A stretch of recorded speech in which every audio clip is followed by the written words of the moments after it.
Kokių praktinių dalykų reikėtų dėstyti aukštosiose mokyklose ir universitetuose, kad mokyklas baigusieji įsidarbintų dar geriau? Kokias žinias turėtų turėti žmonės, ieškantys naujo iššūkio, geresnio darbo ar darbuotojų įmonėse, kad padidintų klientų skaičių ir pardavimus? Kokių įgūdžių turėtų išmokyti švietimo, konsultacinės įmonės ir dėstytojai, kad padėtų savo klientams efektyviai rasti ir pasiekti naujus klientus?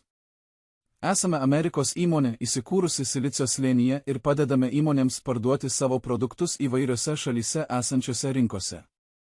Parengėme internetinį kursą, kuriame aprašome pardavimo prekyvietėse įvairiose šalyse pranašumus.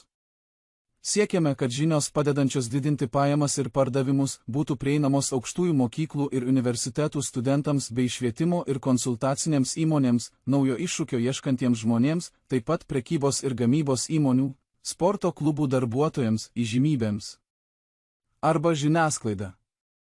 Kuo greičiau pritaikysite žinias iš internetinio kurso praktikoje, tuo greičiau galėsite įgyti didelį konkurencinį pranašumą ir padidinti savo pajamas.